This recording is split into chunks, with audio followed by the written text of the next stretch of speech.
কৰা সংগীত ৰাম সিং চাপৰিত তাতে মানে চেল্টাৰ দিছে সেইটোৱে এটা ঠিক ৰাম সিং চাপৰিত এজন মেইন এক্টিভিষ্ট এইটো কুমাৰ তাতে মানে ইয়াতে যেতিয়া থোৱা অৱস্থাতে পুলিচ কাষ্টডিৰ পৰা প্ৰদান কৰিবলৈ চেষ্টা কৰিলে পঢ়া ফলত আমাৰ কনষ্টেবল আছে আৰু দুজনে সাহস কৰিলে পঢ়া ফলত তেওঁ ভয়টো ভাবি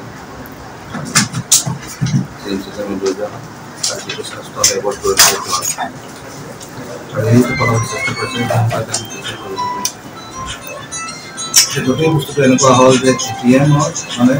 তেওঁলোকে বাহিৰৰ পৰা আহে বিহাৰৰ প্ৰাৰ্থী হয়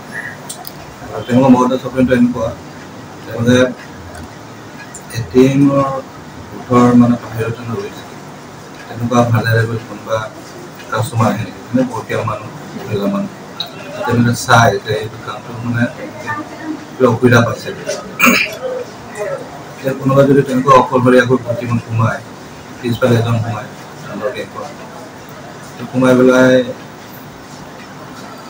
চাব চেষ্টা কৰে যে কি পিন্ধায় তাৰপিছতে এডভাইচ দিয়ে যদি পইচা নলয় এডভাইচটো দিয়ে যে স্লিপ এটা ওলাই লওক আপোনাৰ মানে বেলেঞ্চ চিট এটা ওলাই লোৱা সময়ত তেতিয়া মানে এটিএম যিটো নম্বৰ ইউজ কৰি সেইটো চাই তাৰপিছত কথা পাতি মানে প্ৰকল্প এটা হাতত থকা মানে ফ'ৰ্চ এটিএম বা ডুপ্লিকেট এটিএম এক্সচেঞ্জ কৰি এক্সচেঞ্জ কৰাৰ ফলত তাৰমানে সেইটো পিনত অলপ গম পাই গ'ল তেতিয়া সেইটো তেওঁলোকে ব্যৱহাৰ কৰিব পইচাটো উদ্ধাৰ কৰিব ছেকেণ্ডটো হ'ল তেওঁলোকে যিটো আঠা লৈ আহিছিলে এটিএমৰ যিটো মানে যিটো এটিএম ব্যৱহাৰ কৰা যিটো প্লেচ তাত মানে PVP লগাই থৈ দিয়ে এতিয়া কোনোবাই যদি এটিএম ব্যৱহাৰ কৰে তেতিয়া এটিএমটো তাতে লাগি থাকে লাগি থকা সময়ত কি কৰে তেতিয়া মানে হেল্পাৰ এজন আহিছে হেল্পাৰে আহি ক'লে যে কি হ'ল আপোনাৰ মই এটিএমটো লাগি থৈছে এই হেল্পলাইন নম্বৰ আছে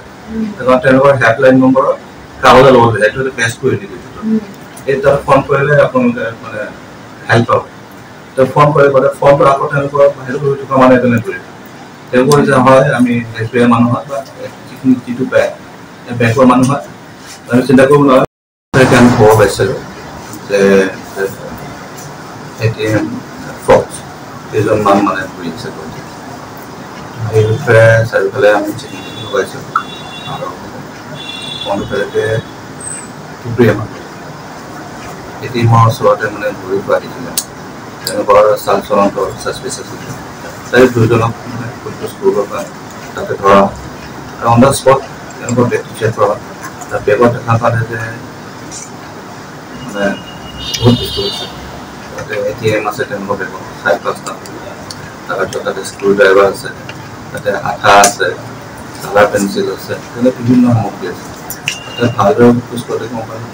গম পালে যে তেওঁলোকে এটিএম ফ্ৰডৰ কাম কৰে লগতে তোমাৰ থানা হ'ল আমি গম পোৱা হ'ল যে খোজ যে তেওঁ বিহাৰৰ পৰা আহিছে বিহাৰৰ চিটো তেনেকৈ আহিছে 5জনীয়াকৈ তেওঁলোকে আহি পেলাই কামিকা লগত এটা আছে থকাৰ কাৰণটো হ'ল কামিকা কোনো ছাছপেক্ট নকৰে তাতে যাত্ৰী হিচাপে আহে তাৰ পৰা তেওঁলোকে 5-6 দিনমান গুৱাহাটীত থাকি পেলাই তেওঁলোকে এটিএম ফ্ৰড কৰাৰ কাৰণে পৰিকল্পনা কৰিবলৈ আহিছে ইতিমধ্যে কেইবা ঠাইত মানে তেনেকুৱা এটিএমৰ প্ৰবঞ্চনাৰ কেছ পাইছে আৰু গুৱাহাটীতো ওচৰত তেনেকুৱা এটা ঘটনা হৈছিলে কেইদিনমান আগত